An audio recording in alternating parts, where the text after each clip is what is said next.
காங்கிரஸ் பேரியக்கத்தினுடைய செய்தி தொடர்பாளர் திரு இதாயத்துல்லா பங்கேற்கிறார். வணக்கம் சார். இன்னைக்கு வழக்கமாக இந்த மாதிரி முதல் நாளில் சில அஞ்சலிகள் எல்லாம் செலுத்திட்டு ஒத்தி வைக்கிறது வழக்கம்தான். இது வழக்கமான ஒரு நிகழ்வாக உங்களுக்கு தென்படுதா, இல்லை இதற்கு முன்பாகவும் இதே மாதிரி ஹிண்டன்பர்க்கினுடைய அறிக்கை வந்தபோதும் இதே மாதிரி நீங்கள் ஜேபிசி எல்லாம் கேட்டீங்க, அதுக்கெல்லாம் அவ்வளோ சீக்கிரத்துலலாம் அவங்க பேசுவதற்கெல்லாம் கூட அனுமதிக்கலை. அவையில் எப்படியெல்லாம் பேசுனாங்க அப்படின்ட்டு நாங்கள் பார்த்தோம். அந்த பேர் சொல்ல முடியாமல் அல்ஃபாபெட் சொல்லி எல்லாம் பேசினாங்க. மிஸ்டர் ஏ அப்படின்னு பேசக்கூடிய சூழலெல்லாம் ஏற்பட்டது. மீண்டும் அதே விவகாரத்தை எதிர்க்கட்சிகள் எடுத்திருக்கிறாங்க, குறிப்பாக காங்கிரஸ் எடுத்திருக்கிறது. நீங்கள் என்ன நடக்கும்னு நினைக்கிறீங்க? இங்கே காங்கிரஸ் மக்களுக்காக போராடுற இயக்கம். நம்பர் 2, இந்த அரசுடைய ஊழல்களையும் முதலாளிகளுக்கு கொடுக்கக்கூடிய சலுகைகளையும் வெளிப்படுத்துவதற்கு பாராளுமன்றத்தை பயன்படுத்துகிறது.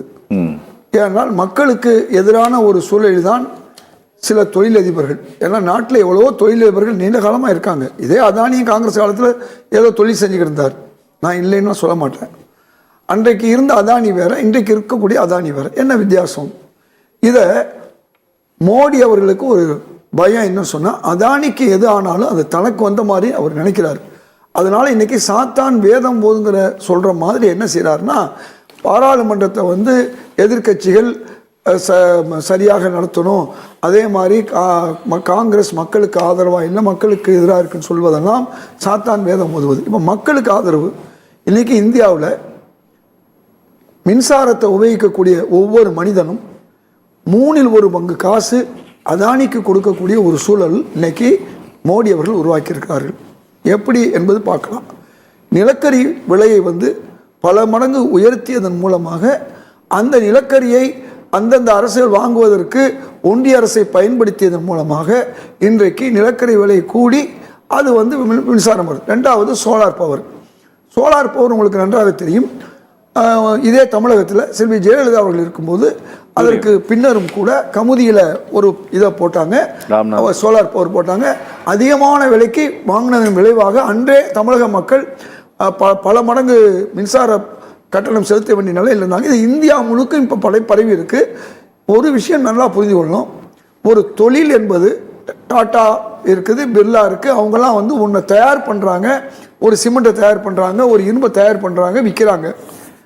அதானி அவர்கள் சமீப காலமாக மோடி வந்த பிறகு அரசாங்கம் ஏற்கனவே பல்லாயிரம் கோடி செலவு செஞ்ச ஏர்போர்ட்டை அவர்களுக்கு வாடகைக்கு விடுவது, அவர்களை எடுத்துக்கொள்ள சொல்வது, துறைமுகங்களை அவர்கள் கையில் கொடுப்பது, அது மட்டுமல்லாமல் எந்தெந்த நிறுவனங்கள், அதாவது உங்களுக்கு எதெல்லாம் லாபகரமாக இருக்குதோ அரசு நிறுவனங்களை அவர்களுக்கு கொடுப்பது, அல்லது அரசு நிறுவனங்களுக்கு எதிராக சதி செய்து இவர்களுடைய நிறுவனங்களை வளர்ப்பது. உதாரணமாக பிஎஸ்என்எல் இந்தியா முழுக்கும் பரவலாக இருந்துச்சு. அம்பானிக்கு, அதுக்கு பிறகு இப்போ அதானிக்கு இந்த அலைக்கற்றையெல்லாம் கொடுத்து இன்னைக்கு பிஎஸ்என்எல் ஒன்றுமலாமாக்குறாங்க. ஆனால் இந்திய மக்களுடைய சொத்து வீணாகுது, தனிநபர் சொத்து கூடுது. இது ஒரு வாரம் இருக்கட்டும். இப்போ நடந்த பிரச்சனை ஹிண்டன்பர்க்கை பற்றி நீங்கள் சொன்னீங்க. இல்லை, அது பழைய விஷயம், பழசுதான். அன்னைக்கு அதை ஆய்வு செய்திருந்தால் கடந்த மார்ச் மாதத்தில் அமெரிக்காவில் இந்த நிலம் ஒன்று ஏற்பட்டிருக்காது. மார்ச் மாதம் நடந்தது இந்தியாவுக்கு தெரிய வருவது இந்த மாதம். இது என்ன மாதம்? நவம்பர் மாதம். மார்ச் மாதமே அமெரிக்காவில் இந்த பிரச்சனை வெளியே வந்துருச்சு.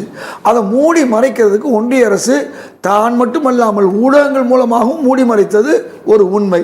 எந்த விதமான ஒரு இந்தியர்களுக்கு எதிராக இருந்தாலும், ஒரு இந்தியனுக்கு எதிராக இருந்தாலும், அது சம்பந்தமாக பல்லாயிரம் கோடி ஒரு பிரச்சனைக்கு என்ன செஞ்சுருக்கணும்?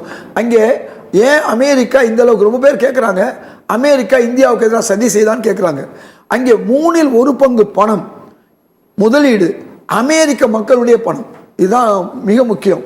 2வது, லஞ்சம் கொடுப்பது என்பது அந்த நாட்டை பொறுத்தவரை நீங்கள் அங்கே ஒரு தனி மனிதன் தவறு செஞ்சால் தவறு இல்லை, அதே தவறை ஒரு ஆட்சியாளர் செய்யக்கூடாது. அது நேர் எதிராக இங்கே தனி மனிதன் தவறு செஞ்சால் இந்தியாவில் அவன் மீது பலவிதமான பிரச்சனைகள் வரும். அதே ஒரு அரசோ அல்லது முதலாளிகளை செய்யும் போது காப்பாற்றப்படுகிறார்கள். இதுதான் அமெரிக்காவுக்கு. இன்னைக்கு அமெரிக்கா இந்த அளவுக்கு நம்மளோட நல்லுறவு இருக்கக்கூடிய ஒரு சூழல்ல, ட்ரம்ப்பும் திரு மோடி அவர்களும் நட்புல இருக்கக்கூடிய ஒரு சூழல்ல அமெரிக்கா இதை கையில் எடுத்திருக்குன்னா, இங்கே ஆட்சி அதிகாரத்தில் இருக்கிறவங்க நேர்மையா இருக்கணும்னு நினைக்கிறதுனால அவர்கள் இந்த பிரச்சனையை கையில் எடுக்கிறார்கள். இப்ப ஹிண்டன்பர்க் விஷயம் வரும்பொழுது ஒழுங்கா ஆய்வு செய்திருந்தால் செபி தலைவருக்கு என்ன நடந்திருக்கும், அதே மாதிரி இந்த நாட்டில் இருக்கக்கூடிய கணக்காயருடைய நிலைமை என்ன வந்திருக்கும். இதையெல்லாம் செய்யாதனால இன்னைக்கு மீண்டும் 1 வருஷம் 1.5 வருஷம் கழிச்சு, இன்னைக்கு 1.5 வருஷத்துக்கு மேலாச்சு, 22 மாசம் ஹிண்டன்பர்க் வந்து அதை ஆய்வு செய்யல. நிலக்கரி அதானி நிலக்கரியை வந்து கொண்டு வந்து இங்க 1.5 மடங்கு 2 மடங்கு விற்கிறாரு அப்படிங்கிற ஒரு பிரச்சனை எழும் பொழுது அதையும் இந்த நாடாளுமன்றம் ஒண்ணுமில்லாமக்கியது, ஹிண்டன்பர்க்கையும் ஒண்ணுமில்லாமக்கியது. எப்பொழுதாம் அதானி அம்பானி தவறு செய்கிறார்களோ அவருடைய தொழில்களை பத்தி பிரச்சனை இல்லை, அவர்களுக்கு மிக மோசமான சலுகைகள் கொடுக்கப்பட்டு மக்களுடைய ஒரு பொருளாதாரம் அவர்களுக்கு மடைமாற்றம் செய்யப்படும் போதுதான் பிரச்சனை வருது. இதைத்தான் காங்கிரஸ் எதிர்க்கிறது. இப்போ ஒவ்வொரு இந்தியனுடைய தலையிலும் அவன் கட்டக்கூடிய கரண்ட் பில்ல 1/3 பங்கு அவன் தலையிலே சுமத்தி இருக்கிறது இந்த அரசு. அப்ப இதற்கெல்லாம் காரணம் வந்து ஒரு இன்றைய பிரதமர் அவர் வந்து இது போன்ற ஒரு சில முதலாளிகளை காப்பாற்றுகிறார். எங்க தலைவர் ராகுல் தெளிவா சொல்றாரு. இல்ல, எனக்கு புரியுது சார். அதாவது கடந்த முறை அந்த அந்த அந்த ஹிண்டன்பர்க் அந்த நிறுவனம் வெளியிட்ட அந்த ரிப்போர்ட் எதையுமே பேசுறதுக்கு அலோவ் பண்ணல. அந்த அந்த வருஷம் என்ன நடந்ததுங்கிறத நாம் பார்த்தோம். 2 எம்பிக்களுடைய பதவி தான் காலியானது. சரியா சார்? 2 எம்பிக்களுடைய பதவி தான் காலியானதே தவிர வேற எதுவும் உருப்படியா அந்த விஷயத்தில் நடந்த மாதிரி தெரியல. பட் இந்த முறையும் அதே பிரச்சனை. ஆனா இப்போ என்னன்னா கொஞ்சம் லீகலைஸா போயிடுச்சுது. இப்போது பேசுவதற்காவது இந்த அரசாங்கம் அனுமதிக்கும் உங்களுக்கு தோணுதா? அது அன்னைக்கு இந்தியாவுக்குள்ள அந்த பிரச்சனை இருந்துச்சு. கரெக்ட். இந்தியாவுக்குள்ள இருந்ததுனால அதானியை காப்பாற்றுவதற்கு மோடி அரசாங்கம், நீங்க சொல்ற பழிவாங்க 2 எம்பியை பழிவாங்கிறது சாதாரண விஷயம் இல்லை. பல லட்சம் மக்கள் வாக்களித்து பழி வாங்கினாங்கன்னு நான் சொல்லல, பதவி பறிக்கப்பட்டதோ அதை கூட நான் சொல்றது. அதனுடைய விளைவு வந்து அதுவும் இந்திய மக்களுக்கு எதிராக தொடுக்கிற போர் தான். நீங்கள் ஒரு பாராளுமன்ற உறுப்பினரை அநியாயமாக நீங்கள் வெளியேற்றும் போது அதே மக்கள் மீண்டும் அவரை பாராளுமன்ற உறுப்பினராகவோ அல்லது கோர்ட்டு அவரை பாராளுமன்றவராக ரீஇன்ஸ்டேட் பண்ணும்போது நடப்பது என்ன, எவ்வளவு செலவுகள் இருக்குது, இதெல்லாம் பார்க்கும்போது இந்த அரசு சில முதலாளிகளுக்கான ஒரு அரசாக இருக்கிறது. அது மட்டுமல்ல, மக்களுடைய பொருளை அவர்களுக்கு கொடுக்கிறது. இதுதான் பிரச்சனை. இப்போ இப்படிப்பட்ட ஒரு நிலையில இது ஏன் வராது? 2வது ஒரு விஷயம், மணிப்பூர்ல கடந்த ஆண்டு யார் சொல்லியிருக்கா, பாஜக எம்எல்ஏ 3வது மாசம் நடந்த ஒரே மாசத்துல பாஜக எம்எல்ஏ இதற்கெல்லாம் காரணம் முதல்வர் தான். அந்த முதல்வர் மட்டும் சரியா இருந்தால் நடந்திருக்கும். ஒன்றிய அரசும் சரியா இல்லைன்னு குற்றம் சாட்டியது யாரு? பாஜக எம்எல்ஏ. இன்னைக்கு பாஜக எம்எல்ஏ பாஜகவுக்கு எதிராக ஏன் இருக்காங்க? இன்னைக்கு இரட்டை இன்ஜின் அரசுன்னு சொன்னா நல்லா இருக்கும்னு சொன்னாங்க. இன்னைக்கு மணிப்பூர்ல ஒன்றிய அரசு அங்கே ஆளும்போது ஒன்றிய அரசுடைய கட்சி அங்கே ஆளுது. ஆனா இவ்வளவு நாளா மணிப்பூர்ல நிவாரணம் நடக்க வேண்டியது போல நிர்வாண ஊர்வலம் நடக்குதுன்னு சொன்னா இந்த பிரச்சனையை பாராளுமன்றத்தில் பேசாமல் என்ன செய்வார்கள்? மணிப்பூர் மக்கள் இந்திய மக்கள் தானே. ஏன் 1.5 ஆண்டுகளாக பிரதமர் மோடி அந்த மக்கள் நினைக்காம ஏன் போகல? இங்க இந்த கேள்வியை உலகம் எழுப்புது. உலகம் முழுக்க சுத்துறாரு. ஒண்ணுமே இல்லாத நாடுகள்கிட்ட போய் நான் விருது வாங்கினேன்னு சொல்றாரு. இப்படி எல்லாம் சொல்லி இந்திய மக்களை ஏமாற்றுகிறார். இந்த இத்தனை காலம்தான் ஏமாற்றுவார். இந்த நாட்டிலே சத்தியம் தவறாத உத்தமர் போலவே நடிக்கிறார். சமயம் பார்த்து பல வகையிலும் கொள்ளை அடிக்க விடுகிறார் மோடிங்கிறதா எங்களுடைய ஒரு சிறு குறுக்கீடு தான், ஒண்ணும் கிடையாது. பாஜக ஆளும் மாநிலங்கள்ல எந்த இதுவும் தேவையில்லை, அவங்க தானாவே இதே அதானிக்கு கொடுத்துட்டாங்க.